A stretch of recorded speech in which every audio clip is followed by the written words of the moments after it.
மக்களே, என்னடா எடுத்தோடனே ஆட்டை காட்டுறேன் அப்படி சொல்லி பயந்துடாதீங்க. இன்றைக்கி சண்டேன்றனால இன்றைக்கி வந்து நான்வெஜ் எடுக்கலாம். எப்போ பார்த்தாலும் மட்டனே எடுக்கிறவே இன்றைக்கி வந்து ஆட்டோட லங்ஸ் வந்து ட்ரை பண்ணலாம் அப்படி சொல்லிட்டு ட்ரை பண்ண போகிறேன். ஸோ அதுக்கு கொஞ்சமாக வந்துட்டு ஃபஸ்ட்டு லங்ஸை நல்லா க்ளீன் பண்ணிக்கோங்க. அதுக்கப்புறம் ஒரு அரை ஸ்பூன் மஞ்சள்தூள், சால்ட்டு போட்டு ஒரு 4 விசில் நல்லா விட்டு எடுத்துக்கோங்க. அதுக்கப்புறம் வந்துட்டு அரைக்கிறதுக்கு இஞ்சி, பூண்டு, வரமிளகா, வெங்காயம், மிளகு, சீரகம், அதுக்கப்புறம் கருவேப்பிலை இதெல்லாம் போட்டு நல்லா வந்து அரைச்சி எடுத்துக்கோங்க. அதுக்கப்புறம் தாளிப்புக்கு எண்ணெய் ஆட் பண்ணிவிட்டு கொஞ்சமாக சோம்பு ஆட் பண்ணிவிட்டு நம்ம அரைச்சி வச்சுருந்த இந்த பேஸ்ட் எடுத்து நல்லா வதக்குன்னு வதக்கி கொஞ்சமாக எண்ணெய் பிரிஞ்சு வரும். அந்த ஸ்டேஜில் நம்ம வேக வச்சுருந்த அந்த லங்ஸ் எடுத்து போட்டு நல்லா வறுன்னு வறுத்து எடுத்தோம் அப்படின்னா நம்மளோட லங்ஸ் வறுவல் சூப்பராக ரெடி ஆயிரும்.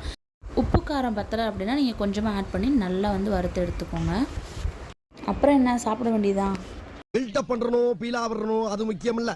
நம்ம எது பண்ணாலும் இந்த உலகம் நம்மள உடனே உத்து பார்க்கணும்.